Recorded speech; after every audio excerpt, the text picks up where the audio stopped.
하나님께서 세상을 질서 있게 창조하셨는데요. 우리는 과학자는 아니지만 이렇게 하나님이 지으신 창조물을 보면 참 경이롭고 감동도 받고요. 또 치유도 있고 은혜를 많이 받는데, 저는 개인적으로 달을 좋아하거든요. 달의 변화를 유심히 보는데 한 달마다 이렇게 주기가 있잖아요. 찼다가 기울었다가 반달이었다가 초승달이었다가 휘영찬 보름달이었다가 이 달의 움직임, 그리고 이 지구가 매일 돌잖아요. 스스로 돌고 또 태양 주위를 돌고, 이게 질서 있게 하고 있다는 거예요. 그래서 만약에 달이든 지구든 주기를 어기거나 질서를 어기면 어떻게 될까요? 오늘 밤 우리는 끝장이에요. 인류는 멸망하고 말겠죠. 확률이 이렇게 달과 지구가 질서 있게 안 움직이면 우리가 살 확률은 0이에요.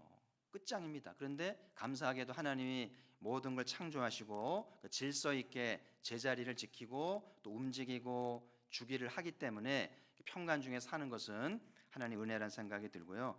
그래서 계절의 변화도 그렇고 자연의 변화도 그렇고 질서가 있잖아요. 그 나무는 밤마다 탄소 동화작용하면서 이산화탄소를 다 받아들이고 산소를 내뿜으니까 아침마다 상쾌하잖아요. 오염 없는 세상이 아침마다 상쾌한 이유는 그 자연의 질서고 하나님의 섭리인데, 만약에 나무도 밤새 산소를 먹으면은요 우리는 못 삽니다. 하나님의 섭리가 이렇게 조화롭게 하셨기 때문에 나무도 살고 사람도 사는 것 아니겠어요? 동양에서는 자연의 모든 질서를 음양의 조화다 많이 들어오셨죠. 태국계 보면은 동그란데 이렇게 파란색, 빨간색, 이게 음과 양의 조화가 있다는 것이 태극기의 문양 아니겠어요? 그래서 사람의 체질도 여러 체질이 있는데 소양이 있고 소음이 있고 태양이 있고 태음이 있고, 저는 이제 목사여서 목양 체질이거든요.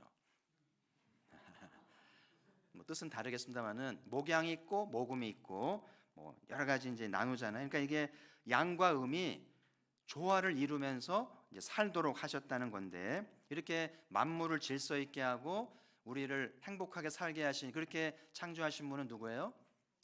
우리 하나님이시죠. 그래서 하나님이 사람을 지을 때 남자와 여자로, 그리고 이제 낮과 밤을 창조하고 양지와 음지를 만들고 빛과 어둠을 하면서 이게 조화를 이루도록 하셨고요. 자연만야 인류도 마찬가지예요. 성공만 하지 않아요. 실패도 하게 합니다. 그러니까 성공과 실패가 적절히 조화를 이루고요. 형통할 때와 고난받을 때가 적절히 조화를 이룹니다. 그리고 흥할 때가 있고 망할 때도 있고 성할 때가 있고 쇠할 때를 반복하면서 살게 하신 것이 하나님의 섭리이기 때문에 인생을 잘 묵상해야 돼요. 그래서 하나님이 우리 자연도 인생도 역사도 질서 있게 만드시고 움직이시는데, 그 움직이시는 원리가 무엇인가?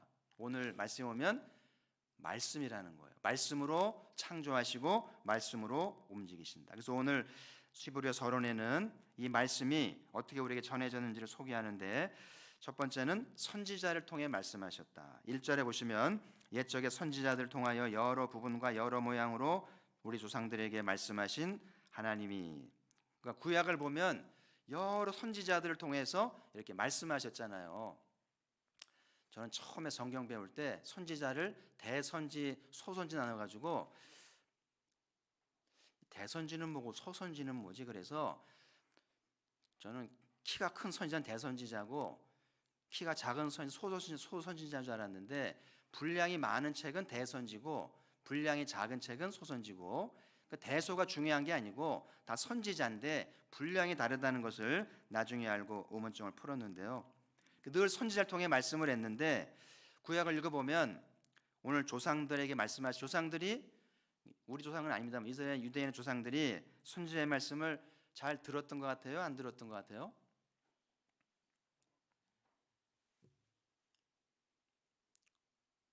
뭐 들을 때도 있습니다만은 대체적으로 안 들었던 것 같아요. 참 안 듣습니다. 그래서 들었으면 참 좋았을 텐데 듣지 않아 가지고 이제 고난을 당하고 심판을 당하고 저주를 받고 그렇게 했잖아요. 그 사도행전 7장에 스데반의 설교가 나오잖아요. 긴 명설교가 나오는데 그 마지막에 유대인을 자극한 게 뭐냐면 조상 얘기를 하거든요. 누구든지 조상 얘기하면 기분 나빠하거든요. 집안 얘기 기분 나빠하는데 스데반이 마지막에 뭐냐면은 조상들 중에 선지자를 박해하지 않은 자가 어디 있었냐? 너희도 조상처럼 말씀을 듣지 않는도다. 이 말을 유대인이 듣고 자극을 받아가지고 이를 갈게 되잖아요. 모세오경의 핵심은 듣는 거거든요. 이스라엘아 들으라. 그래서 유대인이라면 어려서부터 이 들어야 한다는 말씀을 아주 그냥 귀가 닳도록 들었을 거예요. 다 압니다. 들어야 되는데 듣기 싫거든요. 들어야 되는 걸 아는데 듣기 싫어요. 자기 마음대로 하고 싶은 거예요. 근데 듣지 않으면 저주가 있고 심판이 있는 것도 알거든요. 사람은 참 묘한 것이요. 들어야 될 걸 알면서도 듣지 않는 게 사람의 심리가 그래요. 몰라서 안 듣는 게 아니에요. 알면서 듣지 않습니다. 여러분이 이 성경 읽으면서 이거를 잘 깨닫고요. 우리는 그러지 말아야 돼. 우리는 다를까요? 마치 부모가 늘 자식에게 말합니다. 정직하게 살아라. 교회 잘 다녀라. 믿음 생활 제대로 해라. 근데 듣지 않아요. 찬소리만으로만 듣습니다. 그래서 참 놀라운 것은 저도 이제 부모가 돼 보니까 이렇게 부모가 되어서 자식이 속을 썩이는 것을 경험하면서 하나님의 섭리를 경험해요. 뭐냐면 우리 부모가 자녀 때문에 속상하고 때로 한숨을 쉬고 걱정을 하잖아요. 그런 것처럼 하나님이 우리가 듣지 않기 때문에 속상해하시고 심란해하시고 힘들어하는 것을 경험하게 하신 것인데, 그래서 여러분 혹시 여러분의 자녀가 말을 잘 안 듣고 속을 썩이면 자기를 돌아봐야 돼요. 아, 내가 하나님께 속 썩이고 있구나. 내가 하나님의 근심거리가 되고 있구나. 그러니까 문제를 풀어가는 방법이 내가 하나님 말씀을 듣고 하나님의 기쁨이 되면 우리 아이들도 변화되어서 부모의 말을 순종하고 따라오게 된다는 사실이에요. 할렐루야. 절대 잔소리할 필요 없어요. 우리가 변화되면, 우리가 먼저 주의 말씀을 들으면 하나님이 우리를 인도하신다는 것이 섭리의 방식이라는 사실이죠. 그래서 자식이 이제 나이가 들어서 자기도 자식을 낳으면 철이 들잖아요. 그래서 부모님이 늙으시는구나. 부모님 말 듣기 시작을 하잖아요. 우리 신앙에도 철이 들 때가 있어야 돼요. 언제 철이 드나요? 그건 이제 나이 사람마다 다르겠습니다만은 신앙에 철이 드는 것은 철이 들면서 말씀을 듣기 시작을 해요. 강단에서 늘 설교가 얼마나 많이 선포됐어요. 근데 듣지 않거든요. 근데 철이 들면 듣기 시작을 해요. 영어에서 듣는다는 말이 두 말이잖아요. 하나는 히어링이라고 그러고 하나는 리스닝이라고 그러는데 둘 다 듣는 건데 좀 달라요. 히어링은 그냥 듣는 겁니다. 잘 들어주는 것인데 리스닝은 듣는 것을 넘어서서 공감해주고 반응해주고 순종하는 거예요. 성경이 말하는 들으라라는 것은 히어링하라는 게 아니에요. 들으라는 말은 순종하라. 순종하는 자가 복을 받고 하나님의 사랑을 받는다는 것인데 사람들은 히어링은 좀 해요. 근데 리스닝 하지 않아요. 그러면서 잘 들어놓고서는 자기 주장과 자기 방식으로 살아요. 그런 사람 많습니다. 열심히 물어놓고서는 잘 듣는 것 같았는데 자기식으로 하니까 괜히 말했네가 되잖아요. 우리 인생이 그렇습니다. 그래서 하나님 원하시는 것은 이제 순종하는 것을 바라시는데, 그래서 하나님이 이 역사를 운행하시고 인생과 자연을 섭리하시는 방식이 말씀인데, 이 말씀을 잘 들을 때 거기에 은혜가 있고 축복이 있는데 때로는 말씀이 부담스럽죠. 여러분, 하나님이 아브라함에게 내 아들을 번제로 바치라. 이건 부담 정도가 아니라요. 교회 떠납니다. 근데 아브라함은 그런 부담스럽고 어마어마한 말씀인데 순종해서 아이를 잡았잖아요. 그러니까 아브라함이 복을 받는 거거든요. 순종이 쉬우면서도 참 어렵습니다. 그래서 저도 지난 주일날 1:1 공부하면서 또 은혜를 새롭게 나눴는데요. 순종을 잘하기 위해서는 두 가지를 잘해야 되는데, 한 가지는 연습을 해야 돼요. 연습 없이 순종되지 않아요. 그래서 하나님은 가정에서, 직장에서, 교회에서 사회에서 순종을 연습하게 해요. 그래서 가정에서는 부모에게 순종하고, 직장에서 상사에게 순종하고, 교회에서는 목사와 리더십에 순종하고, 순종을 잘 연습한 사람이 하나님 말씀을 리스닝을 하고 순종해요. 혹시 여러분 중에 나는 하나님께만 순종합니다, 이거는 안 돼요. 사람에게 순종을 연습하지 않은 사람이 하나님께 절대 순종하지 않아요. 그래서 어려서부터 부모에게, 선생님에게, 리더에게 잘 순종을 연습한 사람이 하나님 말씀도 잘 순종하기 때문에 연습해야 돼요. 부부가 서로 순종을 연습해야 됩니다. 여러분의 배우자는 순종을 잘 하나요? 연습해야 됩니다.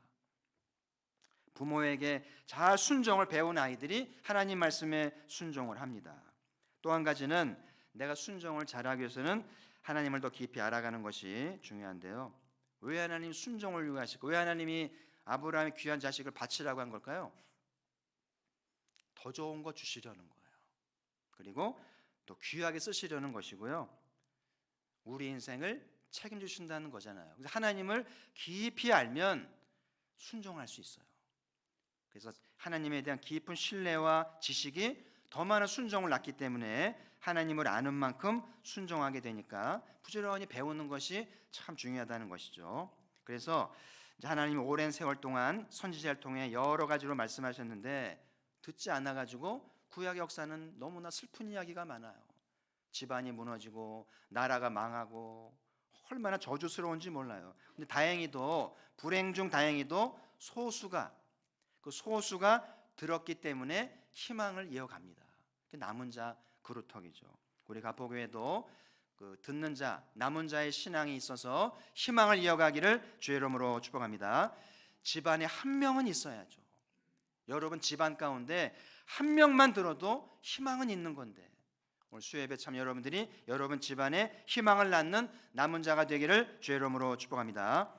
오늘 두 번째는 아들을 통해 말씀하셨다고 하는데요. 2절에 보면 이 모든 날 마지막에는 아들을 통하여 우리에게 말씀하셨으니, 저는 이 마지막 날에 아들을 통해 말씀했다는 말에서 아버지의 마음은 어땠을까 좀 생각을 해봤어요.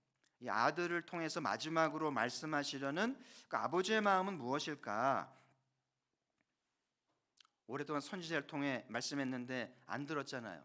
속썩이고 진노의 대상이 되고, 그래서 결국은 마지막으로 아들을 보내야만 되는 그 아버지의 마음이 편치 않으셨겠다는 생각 들고요.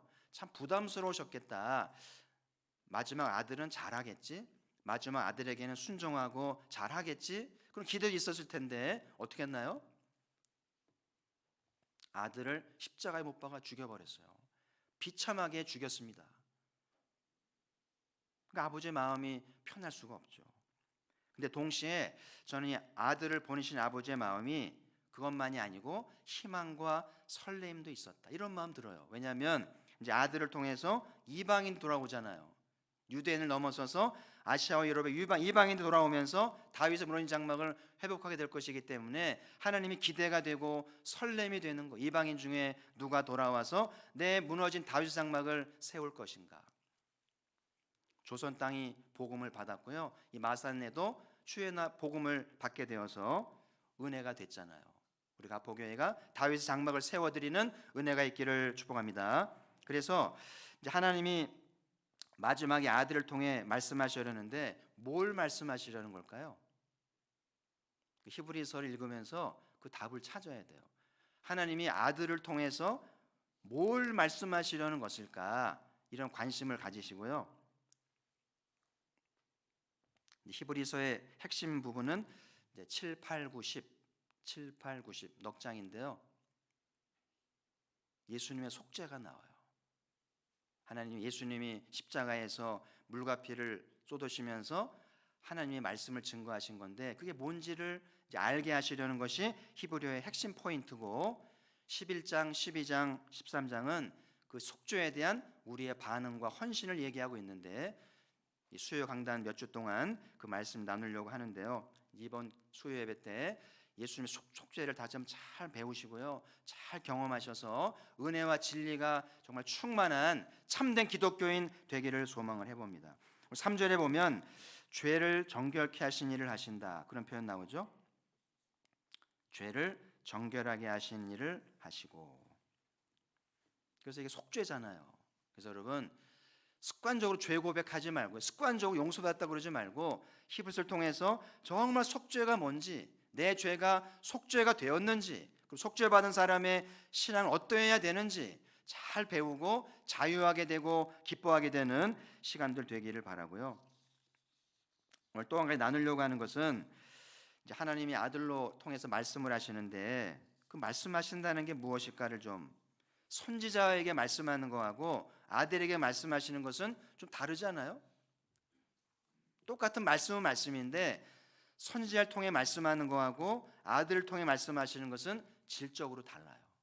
선지자도 아들을 통해 하신 말씀을 들어야 되잖아요. 요한복음 1장 1절 한번 보실까요?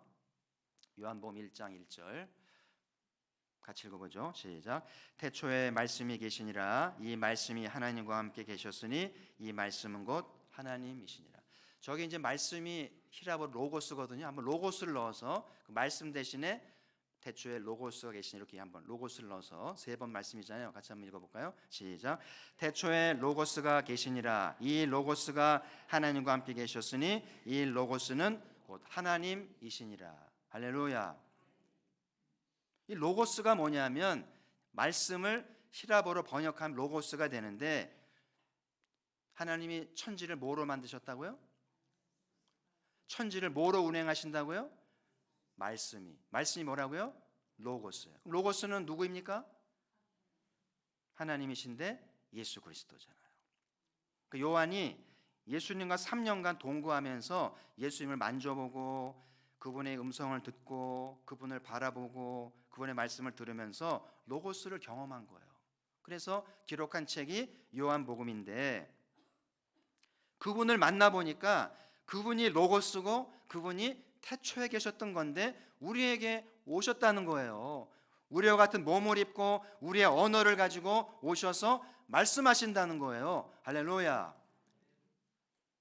놀라운 일입니다. 요한이 자기들의 언어로 하는 말씀을, 로고스를 매일 듣잖아요. 그러면서 로고스에서 그분을 경험하면서 복음서를 남기게 됐는데, 이 복음서가 우리 손에 번역이 되어서 우리 손에 들려져서 강단에서 선포가 되잖아요. 이게 뭘 의미하는 건가? 제자들이 복음을 로고스를 경험하고 복음서를 기록하고 이 복음서가 우리 손에 쥐어진 게 뭘 의미하는가? 우리 손에 쥐어진 이 신구약 성경이요, 우리의 운명을 좌우합니다. 우리 미래를 결정하고 과거를 청산하고 미래를 움직이고 역사를 만드는 로고스가 우리 손에 있는 말씀이라는 거예요.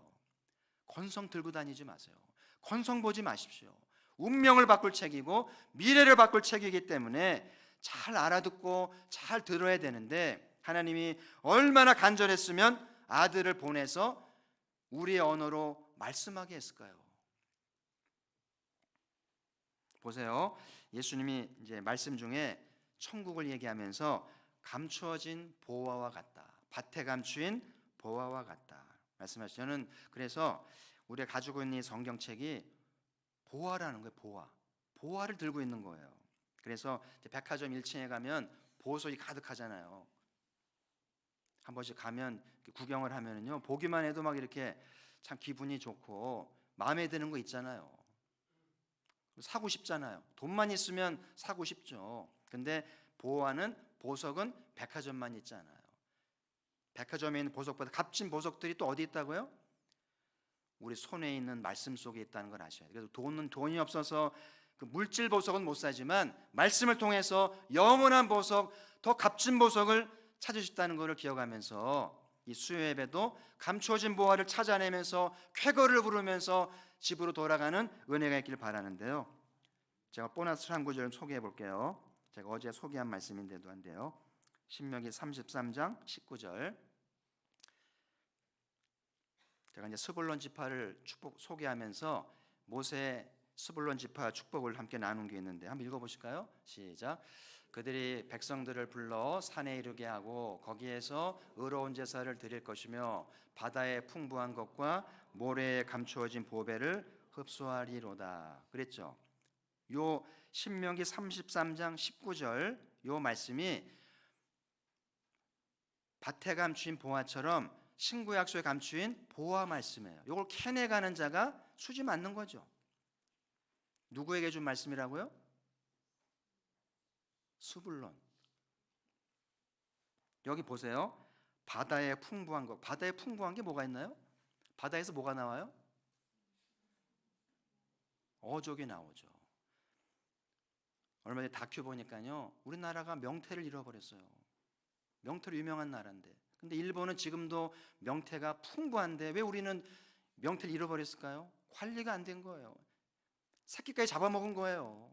아쉬운 일이죠. 그래서 명태를 회복하려고 많은 이제 학자들과 이제 공무원들이 연구한다고 애쓰고 있다고 들었는데요. 바다의 풍부는 어족입니다. 끝도 없는 어족이 나오고요. 바다에서 석유가 나와요. 그래서 이 바다의 풍부는 우리가 살고 남는 부욕해 하는 자원이 있는 건데 그 보석을 받은 거예요. 스불론 지파가. 그리고 모래에 감추어진 보배는 뭘까요? 모래 속에 보배가 있나요? 모래 중에 보석이 있어요. 진주가 있습니다. 그래서 어마어마한 보석을 차지하게 된다는 것이 스불론이 받은 축복인데, 자 그러면 이제 이거는 누가 받은 말씀이라고요? 스불론이 받은 축복. 누군 스불론이에요? 아니에요? 아니죠. 그럼 이 말씀과 상관이 있습니까? 없습니까? 스불론도 아닌데 어떻게 해야 스불론이 받은 축복의 말씀을 우리도 받을 수 있을까요? 하나님과 언약을 맺어야 돼요. 그래서 언약 백성에 대해서 아브라함의 자손으로 입양이 되면, 야곱의 후손이 되면 이 야곱의 축복의 말씀 우리도 받을 자격이 있습니까? 없습니까? 저는 있다고 믿습니다. 그래서 오늘 주의 만찬에 참여하고 언약을 맺은 분들은 오늘 제가 보너스로 드린 신명기 몇 장 몇 절이요? 3319잖아요. 33한 말씀입니다. 그 3319가 축복이 되는데, 여러분이 비즈니스와 직장과 이 한반도가 옛날 박정희 정권 때 7관구에서 석유가 나왔더라면 우리나라는 달라졌을 텐데 석유가 안 나왔어요. 근데 하나님이 주시려면 주시죠. 그래서 이건 국가적으로도 교회적으로도 개인적으로도 하나님의 어마어마한 보석이 있는데 이런 말씀들이 한두 군데가 아니에요. 건성 읽지 마세요. 남의 얘기가 아니고요. 언약 백성인 우리에게 주시려는 어마어마한 보석들인데 모든 예배 때마다 보석을 차지해 가면 얼마나 신바람이 나고 예배가 즐겁고 사모하게 될까요? 종교의식이 되지 마세요. 주일 예배면 주일 예배대로, 수요예배는 수요예배대로, 금요예배는 금요예배대로, 새벽예배는 새벽예배대로 보화를 캐내가려는, 그래서 보화를 담아갈 주머니도 준비하고 호미도 준비하고 영적 귀도 준비해서 잘 받아가면 얼마나 멋있을까요? 그래서 한반도가 하나님의 이 보석의 축복을 많이 받아서 정말 풍성한 나라가 되고 열방을 살리고 열방의 복음을 전하는 부요한 나라가 되기를 소망을 합니다. 그래서 오늘 하나님이 이제 아들로 말씀하신 걸 나누게 될 텐데요. 하나님이 아들로 말씀하신 것은 두 가지 차원이, 하나는 아들 자체가 말씀이에요. 그러니까 예수님이 아무 말씀을 안 해도 그 아들 자체가 말씀입니다. 여러분이 자녀들에게 한마디도 안 해도 여러분 있는 것 자체가 아이들에게는 말씀이 있는 거예요. 그렇죠? 그래서 여러분 많은 말씀을 들으려고 하지 말고 예수님이 말씀이에요. 왜 하나님이 아들을 보내셨을까? 왜 예수님이 십자가에 순환을 당하셨을까? 어마어마한 말씀이 그 속에 있잖아요. 그걸 들을 줄 아는 사람이 철이 있는 신앙이고 거듭난 신앙이죠. 이번 히브리서 강해를 통해서 예수님 자체가 말씀에서 깨닫고 풍성한 말씀을 받기를 소망을 하고요. 두 번째로는 이제 아들이 입을 열어서 말씀을 합니다. 입을 열어 가라사대. 한번 따라 하실까요? 입을 열어 가라사대. 예수님 입에서 어마어마한 보석들이 나왔는데요. 예를 들어 볼까요? 나는 포도나무요 너희는 가지라. 이렇게 말씀했잖아요. 예수님이 로고스라고 그랬죠. 만물 움직이고 섭리하는 원리가 예수님이고 그분에게 전권이 있잖아요. 근데 그분이 뭐라고 그러냐면 나는 포도나무야. 그러면 포도가 열매 맺으면 어떻게 해야 됩니까? 포도가 열매 맺으면 어떻게 해야 돼요? 나무에 붙어 있어야죠. 포도나무가 누구라고요? 예수 그리스도죠. 우리 인생이 뭐 결혼의 문제든 직장의 문제든 뭐 건강의 문제, 모든 삶의 문제가 잘 된 원리가 뭐냐면 로고스이신 그분이 포도나무이기 때문에 열매를 원한다면, 잘 되길 바란다면 내가 열심히 사는 게 아니잖아요. 어떻게 해야 돼요? 붙어 있어야죠. 포도나무에 붙어만 있으면 제철에 어마어마한 열매를 주렁주렁 맺잖아요. 한 송이에 몇 개 포도가 붙어 있는지 몰라요. 떨어져 나가지만 않으면, 꺾이지만 않으면, 여러분 가포구에서 절대 떨어져 나가지 마시고 꺾이지도 말고 바짝 붙어 있어서 열매 맺기를 주의 이름으로 축복합니다. 로고스의 원리요, 로고스의 힘입니다. 율법은 뭐뭐 해라, 뭐뭐 하지 마라. 이게 싫은 거, 애들이 싫어합니다. 뭐뭐 해라, 뭐뭐 하지, 예배 드려라, 뭐 해라. 근데 예수님은 뭐뭐 하라고 그러지 않아요. 뭐라 그래요? 나를 믿으라. 그래서 구약을 넘어서서, 우리 행위를 넘어서서 신앙의 완성은 그분을 믿는 거예요. 로고스이신 그분을 믿어드리는 것이 열매를 맺고 성경을 성취하는 삶의 원리라는 사실이죠. 그래서 이번 수요 강해 때 이제 보석 같은 말씀들이 나올 예정인데요. 믿음으로 잘 받으셔서 좀 쾌재를 부르시고요. 좀 잘 되면 좋겠고, 안 되던 인생들이 좀 잘 되면 좋겠고, 그래서 이 보석을 찾아내는 기쁨이 있고, 잘 믿어서, 예수님을 잘 믿어서 그분을 통해서 풍성을 경험하는 은혜가 있기를 주의 이름으로 축복합니다.